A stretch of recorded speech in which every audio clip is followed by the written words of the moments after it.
সবাই একে একে ঘর থেকে বেরিয়ে গেল। শুধু চম্পা ঘরের এক কোণায় বসে কাঁদতে লাগল। তিতির উপুর হয়ে শুল, পিঠটা বিছানায় রাখতে পারছে না। পিঠের এমন কোন জায়গা নেই যে স্কেল পড়েনি, কোথাও কোথাও একই জায়গায় বারবার পড়েছে। উপুর হয়েও ব্যথা অনুভব করল। বুকে, পেটেও বোধহয় দু-একটা লেগেছে।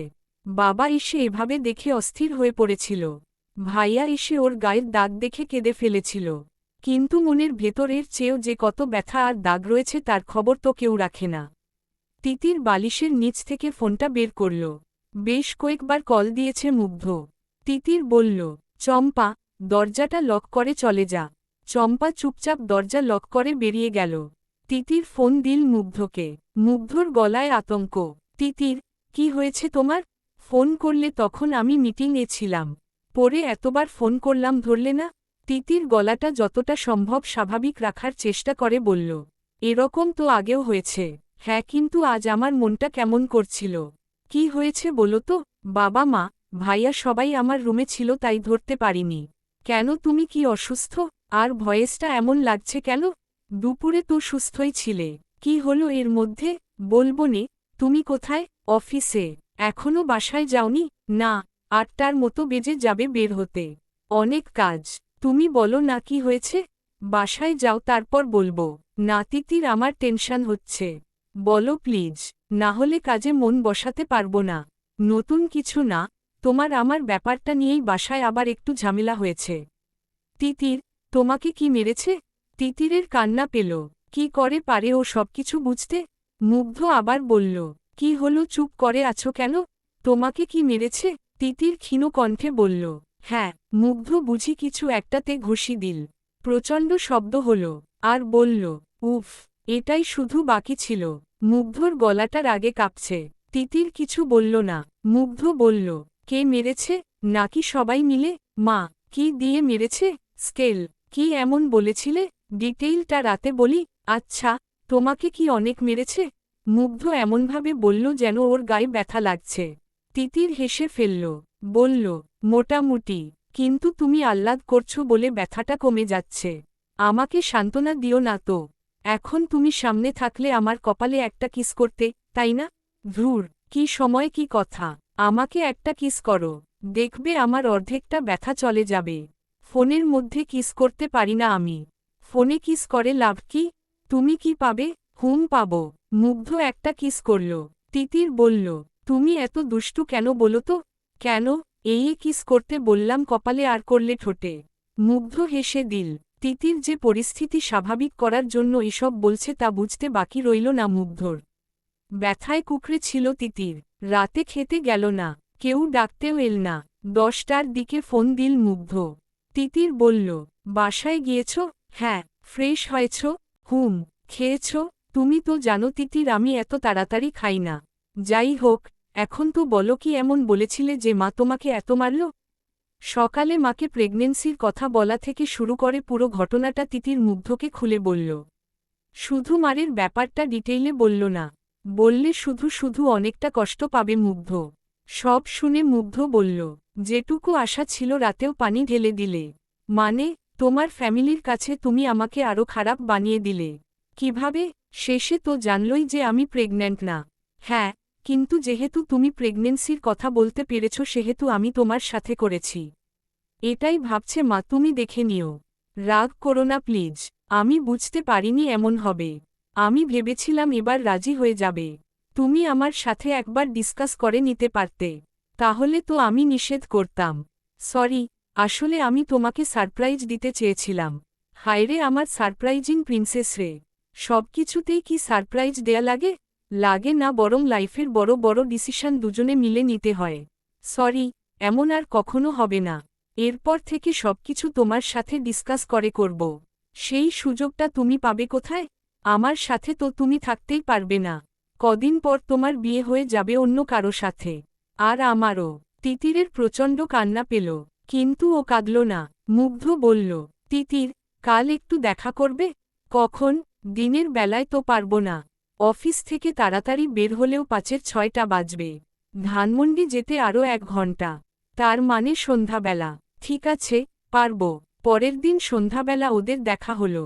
তিতিরের সারাটা শরীর ব্যথা হয়ে আছে, হাঁটতেও কষ্ট হচ্ছে। তিতিরের গলির সামনে থেকে মুগ্ধ ওকে পিক করে নিল। তারপর একটা রেস্টুরেন্টের সামনে গাড়ি থামাতেই তিতির বলল, এখানে যাব না। তাহলে কোথায় যাবে বলো? কোন নদীর পাড়ে? কোন নদীর পাড়ি রাতের বেলা সেফ না। নদীর পাড়ে অন্য কোনোদিন নিয়ে যাব। আমি কোন রেস্টুরেন্টে যেতে চাচ্ছি না। এমন কোথাও যেতে চাচ্ছি যেখানে তুমি আর আমি ছাড়া আর কেউ থাকবে না। এমন জায়গা এখন কোথায় পাবো? গাড়িতেই থাকি। গাড়িটা কোথাও পার্ক করো। কতক্ষণ থাকতে পারবে? 9টা। বাসায় প্রবলেম হবে না? আমার খোঁজখবর আজকাল সেভাবে কেউ রাখে না। ভালমতো বুঝে গেছে আমি আর যাই করি পালাবো না। 9টার মধ্যে বাসায় না গেলে ফোন করবে। মুগ্ধ একটানে হাতিরঝিল চলে গেল। পৌঁছে জিজ্ঞেস করল, নামবে? না। মুগ্ধ অভ্যাসবশতী কথা বলতে বলতে তিতিরের একটা হাত নিজের কোলের মধ্যে নিচ্ছিল। তিতির হাতটা দিতে সংকোচ করছিল, কিন্তু ততক্ষণে মুগ্ধ দেখে ফেলেছে ওর হাতে মারের দাগগুলো নীল হয়ে আছে। রাগে, দুঃখে, ক্ষোভে মুগ্ধর কান্না পেল, কিন্তু নিজেকে কন্ট্রোল করে বলল, আর কোথায় মেরেছে? এত কিছু হিসেব করে কি মেরেছে? ইচ্ছেমতো মেরেছে। পড়ে গিয়েছিলাম তাই পিঠেই বেশি লেগেছে। উল্টো ঘোরো। কেন ঘোরো তুমি? মুগ্ধর চোখমুখ শক্ত। তিতির জানে কেন মুগ্ধ ওকে ঘুরতে বলছে, কিন্তু এখন ওর কথা না শুনলে তো তুলকালাম বাঁধাবে। তিতির এসব ভাবতে ভাবতেই মুগ্ধ তিতিরকে ধরে উল্টো ঘুরিয়ে চুলগুলো সরাল। সাথে সাথেই দেখতে পেল ঘাড়ের উপর মারের দাগ। মুগ্ধ তিতিরের কামিজের চেইনে হাত দিতেই তিতির বলল, কি করছো? একদম চুপ। তারপর মুগ্ধ চেইনটা খুলল। পুরো পিঠটা দেখে শিউরে উঠল। পিঠে এক ফোঁটা জায়গা নেই যেখানে দাগ নেই। একটা দাগের উপর বাঁকা হয়ে পড়েছে আরেকটা দাগ। সারা শরীরটাই নীল হয়ে আছে। এটাকে মার বলে না, এটাকে বলে পেটানো। এলোপাথারি পিটিয়েছে ওকে। এই দৃশ্য দেখামাত্রই রাগে মুগ্ধর কপালের দুপাশের রগদুটো ফুলে উঠল। দাঁতে দাঁত কাটল। অতঃপর চোখ ভরে গেল জলে। চেইনটা লাগিয়ে দিয়ে সোজা হয়ে বসে বাইরে তাকাল। তিতির ওকে স্বাভাবিক করার জন্য জড়িয়ে ধরল। সেই ফাঁকে মুগ্ধর চোখ দিয়ে এক ফোঁটা জল গড়িয়ে পড়তেই তিতির দেখার আগে তা নিজের হাতে মুছে ফেলল। তিতির বলল, এই এত কিপটামি করছো কেন? Hold me. ধরার জন্য জায়গা থাকা লাগবে তো। কোথাও তো বাদ রাখেনি। মুগ্ধর গলা কাঁপছিল। তিতির ওকে আরও ভালো করে জড়িয়ে ধরল। তারপর মুগ্ধ তিতিরকে খুব সাবধানী হাতে আলতো করে জড়িয়ে ধরল। মুগ্ধ ধরতেই তিতিরের পিঠে ব্যথা লাগল, কিন্তু অন্তরে লাগল হাজার ফুলের ছোঁয়া। তিতির বলল, এরকম আরও হাজারবার মার খেয়েও যদি তোমাকে পাওয়া যায় তাহলে আমি তাতে খুশি মনে রাজি। মুগ্ধ বলল, এইটুকুন একটা মেয়ে তোমার কত ধৈর্য। আল্লাহ তোমাকে অনেক সুখী করবে দেখো। সেই সুখটা তুমি ছাড়া যেন না হয় সেই দোয়াটা করো। মুগ্ধ হাসল। তিতির জিজ্ঞেস করল, হাসছ যে? এমনি। সেদিন বাসায় এসে রাতের বেলা লুকিয়ে চোখের জল ফেলল মুগ্ধ। ওর অসহায়ত্ব, অপারগতা আর মাথা গরম করে করা ভুলের কারণে আজ তিতির এতটা শাস্তি পাচ্ছে। নিজেকে মনে হলো নর্দমার কীট। তারপর কদিন ধরে মুগ্ধ অনেক চিন্তাভাবনা করল। তিতিরের সাথে ঠিকমতো কথা বলল না, দেখা করল না। তাই সপ্তাহখানেক পর এক ছুটির দিনের সকালে তিতির হুট করে গিয়ে উপস্থিত হল মুগ্ধর বাসায়। পিউ দরজা খুলে ওকে দেখেই জড়িয়ে ধরল। ভাবি, হোয়াট আ প্লেজেন্ট সারপ্রাইজ। কতদিন পর তোমাকে দেখলাম। ভেতরে এসো। কেমন আছো পিউ? ভালো। তুমি কেমন আছো ভাবি? আমিও ভালো। আন্টি কোথায়? মা রান্নাঘরে। দাঁড়াও, ডেকে আনছি। ততক্ষণে মা নিজেই চলে এলকে এসেছে দে জন্য। তিতিরকে দেখেই বলল, ও মা, এ আমি কাকে দেখছি? আমার মা যে। তিতির সালাম দিয়ে বলল, কেমন আছেন আন্টি? ভালো মা। তোমার চেহারাটা দিন দিন এমন কেন হয়ে যাচ্ছে মা? জীবনে যাই হয়ে যাক, সেটা তোমাকে দেখলে যেন কিছুতেই বোঝা যায় মা। একটু নিজের যত্ন নিতে হবে। চেষ্টা তো করি আন্টি। অলওয়েজ স্ট্রং থাকবে। আল্লাহ যা করে ভালোর জন্যই করে। তিতির চুপ করে রইল। মা আবার বলল, চলো নাস্তা করবে। আন্টি আমি নাস্তা করে এসেছি। আমি এখন কিছু খাবো না। দুপুরে ভাত খাবো একসাথে। আচ্ছা ঠিক আছে। মুগ্ধর কাছে যাও, ঘরেই আছে। ওঠেনি এখনো। একথা বলে আন্টি রান্নাঘরে চলে গেল। পিউ তিতিরকে টেনে নিয়ে গেল ভাইয়ের ঘরের সামনে। তারপর বলল, যাও যাও, কেউ তোমাদের ডিস্টার্ব করবে না। তিতির লজ্জা পেল। পিউ আবার বলল, আরে ধুরো, লজ্জা পেতে হবে না গো ভাবি। তুমি যাও তো। পিউ চলে যেতেই তিতির দরজা ঢেলে ভেতরে ঢুকল। মুগ্ধ নেই ঘরে, ওয়াশরুমের দরজা বন্ধ। ও ওয়াশরুমেই গেছে বোধ হয় তাহলে। তিতির ব্যাগটা সোফার উপর রেখে আয়নার সামনে গিয়ে দাঁড়াল। আন্টি এভাবে বলল কেন? খুব কি চেঞ্জ এসেছে ওর মধ্যে? মুগ্ধ টাওয়াল দিয়ে মুখ মুছতে মুছতে ওয়াশরুম থেকে বেরিয়ে এল। বেরিয়ে তিতিরকে দেখেই অবাক হয়ে গেল। তিতির ওর দিকে তাকাতেই একটু অপ্রস্তুত বোধ করল। বলল, তুমি কখন এলে? কিছুক্ষণ আগে। হঠাৎ? ফোন ধরছিলে না তো কি করব? আমি থাকতে পারছিলাম না। মুগ্ধ টাওয়ালটা বারান্দায় মেলে দিতে দিতে বলল, আমাকে ছাড়াই তো থাকতে হবে সুন্দরী। থাকতে পারছো না বললে তো আর হবে না। এভাবে বলছো কেন? তিতির দাঁড়িয়েছিল। মুগ্ধ তিতিরের উল্টো পাশের দেয়ালে হেলান দিয়ে দাঁড়িয়ে বলল, আমি এতদিন খুব সিরিয়াসলি চিন্তা করলাম সবটা নিয়ে। আমি আগেই জানতাম তান্না কখনো আমাদের সম্পর্ক মেনে নেবে না। কিন্তু তোমার বাবা মায়ের আশায় ছিলাম, যদি কখনো তাদের মন বলে। কিন্তু তোমাকে যেদিন মারল সেদিন থেকে আমি বুঝে গিয়েছি তাদের মন কখনো বলবে না। তাই যদি হয় তাহলে আমাদের আর যোগাযোগ না রাখাই উচিত।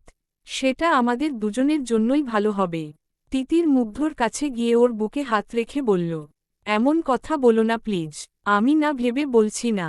গত এক সপ্তাহ ধরে দিনরাত আমি এসব নিয়েই ভেবেছি তিতির। বাবা মা না মানলে কি? আমরা আমাদের মতো সম্পর্ক রাখব। সেটা তো আর তারা আটকাতে পারবে না। না তিতির, এভাবে সম্পর্ক রাখা যায় না। তিতিরের কান্না পেয়ে গেল। বলল, তুমি এরকম কথা বলছো আমার বিশ্বাস হচ্ছে না। আমি রিয়েলিটি যা তাই বলছি। তুমি যখন কাউকে বিয়ে করবে তখন আমি নিজেই সরে যাব। কিন্তু তার আগ পর্যন্ত তো সম্পর্ক রাখাই যায়। আমি কখনো বিয়ে করব না। আমিও তো করব না। তাহলে সম্পর্কটা রাখতে দোষ কি? দোষ আছে।